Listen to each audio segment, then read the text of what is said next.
Hello everyone, welcome back to GGN. This is part 4. Today is Thursday, May 9th, 2013 on Darko. Alright, we left off with this article, Purity Culture, Bad for Women and Worse for Survivors of Sexual Assault. You can go there and check it out. A teacher who posted graphic safe sex pamphlets in 7th to 8th classroom had good intentions, says school board. After a 7th to 8th grade teacher in Toronto posted graphic safe sex pamphlets in his classroom, at least one of which was originally designed for mature venues like gay bathhouses, the Toronto District Court School Board has put him on home assignment but defended the teacher for having good intentions. They were put up by the teacher in an attempt to speak more directly to youth on what's a sensitive topic. Remember, this is up in Toronto too. I think was the one that had a website that was doing all that crazy sex ed, saying that it's okay, you're born this way. Who knows? Maybe you're not straight. Maybe you are homosexual. Maybe you're a transgender. I don't know. Explore. Use a cucumber for masturbation. I mean, this is stuff that they had for elementary students that they tried pushing. When people saw it, their light was shed on it. They were like, "Oh crap!" And then they said they kind of pulled back a little bit. But remember, we just covered about a week and a half ago about the teacher that basically beat up a student and started masturbating in front of students. So this is the new norm. I mean, not every day, every school, but you'll see more and more of this as the blowback, as I call it, from the social engineering occurs. The pamphlets depicted two men apparently engaged in a sex act and gives explicit advice on oral sex. So it was produced by the AIDS Committee of Toronto. Other pamphlets in the classroom reportedly included an ad for female condoms and a morning after pill. Going back to this article, the purity culture, how it's bad for women, she says abstinence-only education is just one example of our bizarre relationship with sex, which can be seen most clearly in the way that we treat women. Women and girls being sexy for someone else is more or less okay as long as no actual sex occurs. So, but it goes on here. It says the more extreme versions of our collective obsessions are seen in conservative Christian churches, which offer purity rings and all that stuff about virginity as a gift to husbands. The idea that sexual activity damages women and makes them lose their value was articulated by Smart. So you can go there and check it out. Some pretty hardcore feminist crap that she got going on there. Judge gives blessing to cheerleaders' Bible banners, but only if school district approves. Says the high school cheerleading squad can display their Bible-thumping banners at games, assuming the school district allows it. So the state district judge ruled yesterday, concluding that putting Christian messages on banners at public school sporting events did constitute a violation of the First Amendment of Establishment Clause, which forbids the government from backing any given religion. It says they're going to be able to have their banners, says an attorney. But it goes on and says the lawyer for the Texas School District noted that the judge ruling recognized the banners at the school's speech, not the students, meaning that the district still has the right to prohibit the banners on or restrict their content. The Freedom from Religion Foundation and the Anti-Defamation League decried the ruling, with the latter saying that it flies in the face of clear U.S. Supreme Court rulings. Arkansas school cancels entire graduation after being asked not to pray. The school district in Arkansas has decided to completely cancel 6th grade graduation ceremonies after some parents asked that Christian prayers not be included. So the school made the decision after being contacted by a parent and receiving a letter from the ACLU. And this is from Raw's story, so it's more left-leaning. And you read in the comments, they're pretty predictable. Religion trumps education. They don't call the South backwards for no reason. To me, I don't think education is really all that important. I mean, it maybe now as things get more technical, but it's if you can keep up, you're all good. But fuck everybody else. If you can't keep up or you don't want to go to, achieve a postdoctorate or something like that, and you just want to try to get by, machines will replace you. Computers will replace you. More efficient slaves, such as these people, will replace you. So that's why they say, it's a brave new world. You got to try to keep up. Religion trumps education. Well, it's not so much religion as it is just spirituality and belief in God. Going back to this lady, and all those other different articles we were covering, when they criticize the church about certain things, and it's just like, well, I think it's just more about just knowing what's wrong, at least admitting that, hey, I do it too, but at least I consider, at least it's wrong, you don't just say, well, you never know, it could be right, it could be wrong, whatever. And you'll see people go on these comment boards about separation of church and state and all that, which is great and everything. You don't want a theocracy or anything, but at the same time, well, I mean, maybe you do, I don't know. But either way, I think it was more about just not having a theocracy. I mean, if a town that's majority of Christians send their kids to public school that they're paying for through taxes, and they want to do something like that, then they should be allowed to do it. Why is it that some minority, whether it's a homosexual, whether it's transgender, got to change their bathrooms, got to change this, got to change that, going to have a woman, a girl, first girl on the football team, let her play, the Atheist League, these minority groups that are overrepresented everywhere. Suicide rates soar among middle-aged U.S. adults. A new report by the CDC has revealed that suicide rates among middle-aged Americans have increased during the recent decades. So if they're starting to wake up and they see what their future looks like, then that wouldn't be too surprising. It says here adults between 35 and 64 and both white people and American Indians jumped from nearly 14 per 100,000 people in 1999 to almost 18 in 2010, the CDC reported. So it said here middle-aged people went up 57%, American Indians increased 65%, 40% for white people, and it goes on here and it says that it was substantially higher for unmarried than for married people. It also stressed that there was little change in the rate among middle-aged African Americans and Hispanics. Human takeover by machines may be closer than we think. It says, are you prepared to meet your robot overlords? The idea of super intelligent machines may sound like the plot of a Terminator or The Matrix, but many experts say the idea isn't far-fetched. Some even think the singularity, the point at which artificial intelligence can match and then overtake human smarts, may have happened in might just happen in 16 years. So it starts off by saying some believe in a utopian future where humans can transcend their physical limitations with the aid of machines.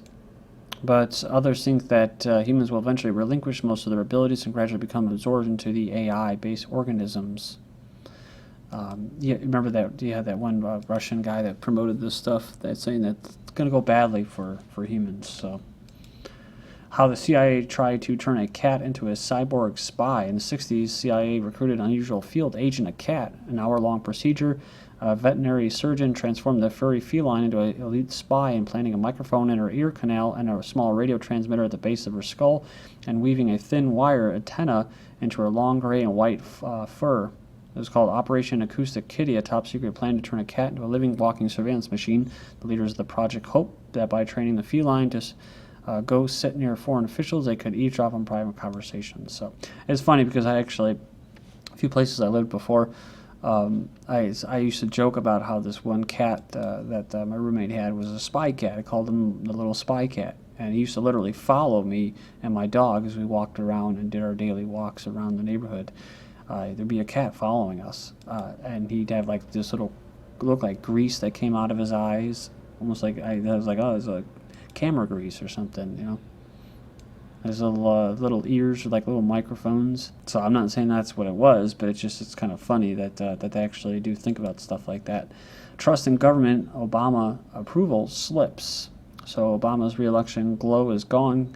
Congress's reputation remains dismal. I don't know if it was ever actually good, and only about 1 in 5 Americans say they trust the government to do what is right most of the time, says the AP poll. Americans trust local governments most. A new poll finds voters trust local government officials to address the issues that matter to them over state and federal government entities, according to the results of the new Mason-Dixon poll. Local governments are trusted to address the issues that are critical to everyday lives of Americans. Then we have Obama to graduates reject voices that warn about government tyranny. This is, I guess, what he said. Unfortunately, you've grown up hearing voices that incessantly warn of government as nothing more than some separate, sinister entity that's at the root of all of our problems. Some of these same voices also do their best to gum up the works. They'll warn that tyranny is always lurking just around the corner. You should just reject these voices because what they suggest is that our brave and creative and unique experiment in self-rule is somehow just a sham with which we can't be trusted. Interesting that he uses the word self-rule because, the individuals he's talking about are people that are self-governed, or at least try to be self-governed. United States of insanity. Government gunmen burst into school and spray blanks at teachers in mock massacres. From the Oregonian. Two masked men wearing hoodies and wielding handguns bursted into the Pine Eagle Charter School in a tiny rural community on Friday. The students were at home for an in-service day, so the gunmen headed into a meeting room full of teachers and opened fire.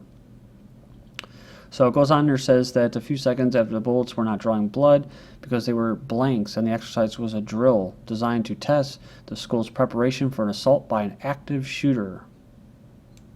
Said in reality, they were members of the school staff, but those few seconds left everybody plenty scared. So this is the trauma-based programming. It's good stuff. Suspension for boy who helped pencil like gun. So in Virginia, Suffolk, Virginia elementary schools has been suspended for holding his pencil like a gun, pretending he was a Marine, just like his father. So good job.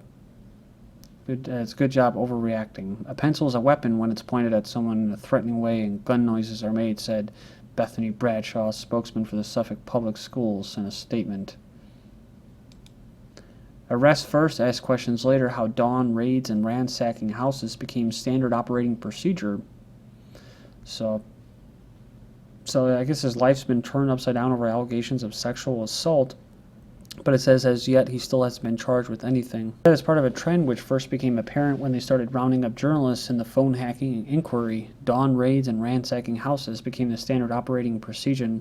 It says the reason police now arrest people first as a matter of course is that it spares them the inconvenience of having to apply to a magistrate for a search warrant. This allows them to go on fishing expeditions in search of incriminating evidence. A U.S. judge receives 28-year jail term for his role in Kids for Cash kickbacks. So this Mark Civarella Jr. ordered to pay $1.2 million in restitution after he was found to be a figurehead in a conspiracy. So, for conspiring with private prisons to hand young offenders maximum sentences in return for kickbacks amounting to millions of dollars. Kids for Cash. That's what it's about. It's about incriminating, getting them in the system, young people, students, and all that. All right, next up we have police. Teen arrested after housekeeper finds explosive device in room. So, again, I think it's a little bit of overreacting, but it says here he was arrested, an 18-year-old, after a housekeeper found a suspicious device while cleaning the room in Arizona. So, I guess the cleaning lady or whatever actually walked it over to the police station. Yeah, so people are calling them pipe bombs in the thing. It says, man, I grew up in the 70s. I'm glad I grew up in the 70s. We used to make explosive stuffs out of fireworks every summer just to blow some stuff up in the woods. Today I'd be arrested. So other person says, oh boy, this stuff I did as a kid, if it were nowadays, they'd lock me up forever. So next up we have Nazi hunters. They'll go after the people like this, but they won't go after people that they already are aware of, like the recent bombers and stuff like that that trained in the Jamestown Foundation, whatever. Basically CIA linked. It's kind of like a think tank. It trains people like this to radicalize them into terrorists that actually do carry out attacks. But this is what it's all about. They go after people that try to speak up about stuff like this. Nazi hunters call on Twitter to crack down on terrorists. So a Nazi hunting group has urged Twitter and other social media to step up efforts to remove online hate speech. That I think I'd be under that yoke as hate speech, citing a surge in incitement to attacks like the recent bombings. Simon Wiesenthal Center said Twitter has spawned nearly 20,000 hashtags and handles this year that are linked to terrorism extremism, up 30% in the past year. So how does that make you feel, guys? It says, when you subscribe to GGN, I'm recruiting terrorists. You've just been recruited to a terrorist organization. I mean, that's eventually how they'll see it, if they don't already. The proliferation of terrorist tutorials and the abuse of social media, such as Facebook, Google, Twitter, YouTube, and online forums by extremists portend that future lone wolf attacks here and abroad are inevitable. Time CNN poll shows increasing number of Americans won't give up civil liberties to fight terrorism. 61% said it's a vast improvement over 1996 when post-Atlanta Olympic bombings poll showed only 23% opposed giving up freedom in exchange for fighting terrorism. It says drone strikes are fueling hatred of the United States, says researchers. Finishing up, we have Air Force sidelines 17 nuclear missile officers. Commander cites rot in the system. saying there was an attitude problem, but telling Congress that the weapons were secure. I think this is part of the kind of a hidden war that's going on inside the military. Who's going to fire on American citizens? Who's going to launch nuclear weapons? So remember the Nun, 83, and 2 other activists guilty of intent to injure national security and nuclear complex. So she tested the system, proved the weaknesses, and is punished for it. Thank you.